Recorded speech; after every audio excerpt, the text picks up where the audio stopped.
نے جو فرمایا ہے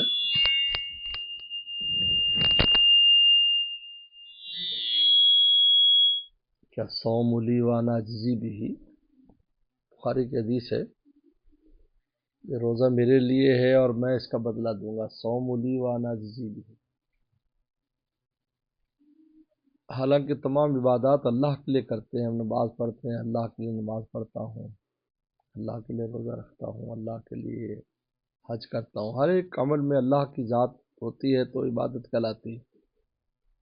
لیکن روزے کو اپنی طرف منسوخ فرمایا، صوم لی، روزہ میرے لیے.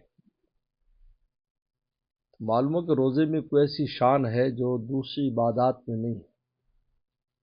وہ دو چیزیں ہیں. ایک چیز کہ اس روزے کا تعلق بندے اور اللہ کے درمیان ہے، تیسرا کوئی بھی اس میں شامل نہیں. وہ آپ کا روزہ ہے یا نہیں ہے یا آپ ہی جانتے ہیں. خلوت کے بہت سے مواقع ہوتے ہیں جس میں انسان روزہ توڑ لیتا ہے یا روزہ رکھا ہی نہیں ہے، روزے داروں کی طرح بنا پھرتا ہے. ہمارے شیخ عارف باللہ شاہ کی مقصد صاحب فرماتے تو روزے رکھتے نہیں ہیں اور افطار ٹائم سب سے پہلے آ کر بیٹھے ہوتے ہیں. اللہ اور بندہ جانتا ہے کہ روزہ ہے یا نہیں ہے. نماز آپ پڑھ رہے ہیں، دوسرے دیکھ رہے ہیں کہ آپ نماز پڑھ رہے ہیں. حج عمرہ کر رہے ہیں، لوگ دیکھ رہے ہیں. زکوٰۃ خیرات بھی دے رہے ہیں تو کم از کم جس کو دے رہے ہیں اس کو تو پتہ ہے کہ آپ دے رہے ہیں. روزہ ایک ایسا ہے جس میں بندے اور اللہ کے درمیان ہے. اخلاص کا بہت اعلیٰ مقام اس میں پایا جاتا ہے. اس میں کوئی نہیں ہے، بیچ میں کوئی مخلوق نہیں، صرف اللہ ہے اور بندہ ہے. روزہ رکھا ہوا ہے یا نہیں رکھا ہوا ہے. ایک تو سے فرمایا صوم لی، روزہ میرے لیے. دوسری بات ہمارے والد صاحب مولانا نیاز احمد صاحب رحمۃ اللہ علیہ فرمایا کرتے تھے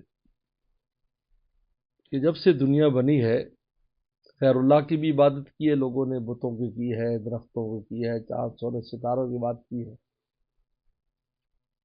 کوئی بھی غیر اللہ کے نام پر بھوکا نہیں رہا کہ بھوکا رہا کہ آج میں غیر اللہ کے نام پہ، بت کے نام پہ نہیں کھاؤں گا بلکہ زیادہ کھاؤں گا، چڑھاوے چڑھاؤں گا. چڑھاوے چڑھائے جا رہے ہیں، کھایا پیا جا رہا ہے، کھانے پینے کی نئی نئی ترتیبیں غیر اللہ کے نام پر بنائی جا رہی. لیکن کسی نے یہ نہیں کہا کہ میں روزہ رکھتا ہوں اپنے بت کے نام پر، سورج کے نام پر، ستارے کے نام پر.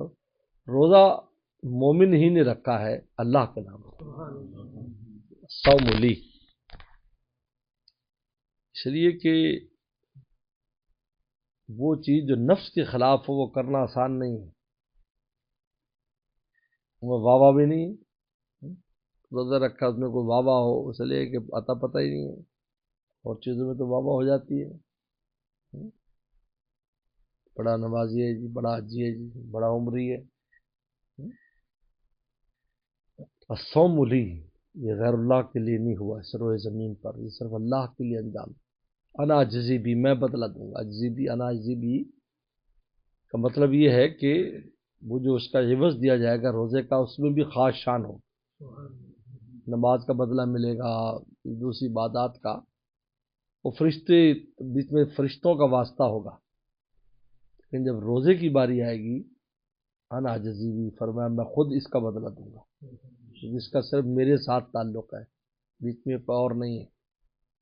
وانا اجزی بھی. اور ایک روایت میں اجزا بھی آتا ہے، اجزا بھی، کہ میں خود اس کا عوض ہوں. روزے کا میں خود عوض ہوں. بہت شان ہے، اللہ نے روزے کی بڑی شان رکھی. اس لیے پیغمبر صلی اللہ علیہ وسلم 2 مہینے پہلے سے انتظار فرماتے تھے. اللہم بارک لنا فی رجب و شعبان و بلغنا رمضان، رمضان تک پہنچا دے ہمیں اللہ. پھر رمضان آنے کے بعد بھی دعا کرتے تھے اللہ اس رمضان کو اور ہمیں سلامت رکھنا اور اعمال مقبولہ کی ہمیں توفیق دینا. یہ آنے کے بعد، اس لیے کہ انسان بیمار ہو جاتا ہے، یہ ہو جاتا ہے، روزہ نہیں رکھ پاتا. رمضان میں ایسے حالات پیدا ہو جاتے ہیں تشویشات کے.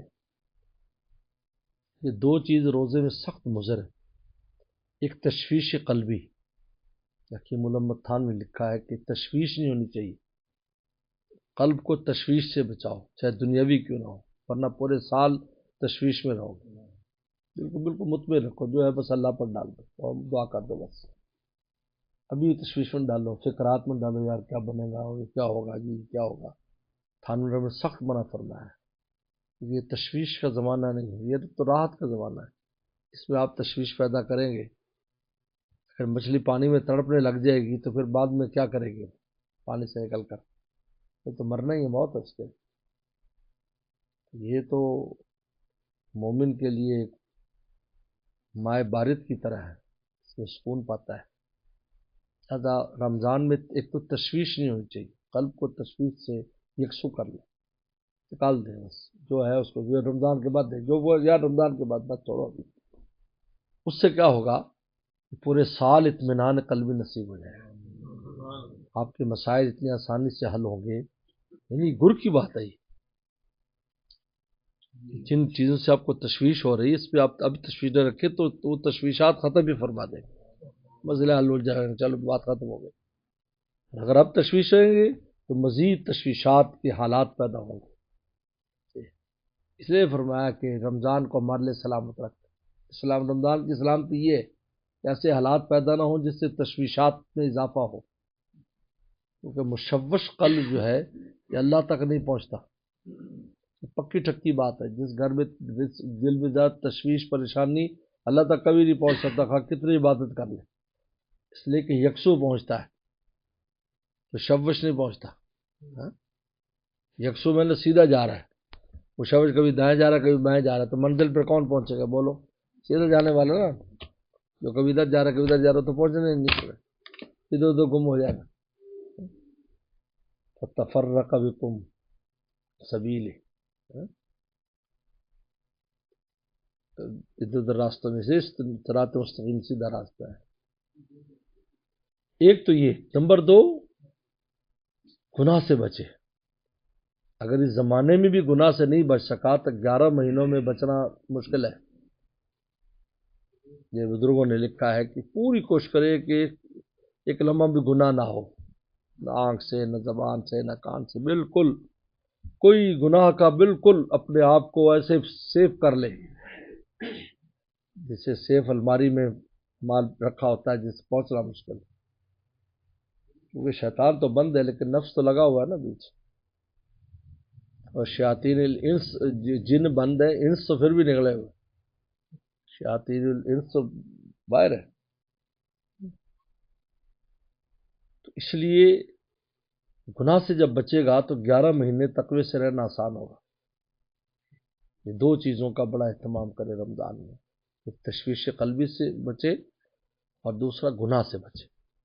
یہ چھوٹے کو چھوٹا نہ سمجھے، اس لیے کہ زمانہ خاص ہے، آج زمانے میں ہر شے کی قیمت بڑھ جاتی ہے۔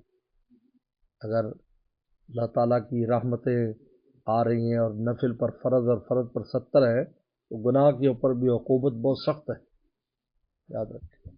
جس طرح مکہ شریف میں 1 لاکھ کا ثواب ہے تو گناہ بھی 1 لاکھ کے برابر ہے، اور مدینے میں 1000 ہے یا 50,000 ہے تو گناہ بھی اتنا ہے۔ اس لیے ان دو چیزوں سے بچنے کا اہتمام کریں، صوم لی، اور سوچے کہ اتنی اونچی عبادت ہے جس کو اللہ اپنی طرف نسبت فرما رہے ہیں، اس کا بدلہ بھی خود ہی دے فرما رہے ہیں کہ میں خود اس کا بدلہ دوں۔ چلو اللہ عمل کی توفیق دے۔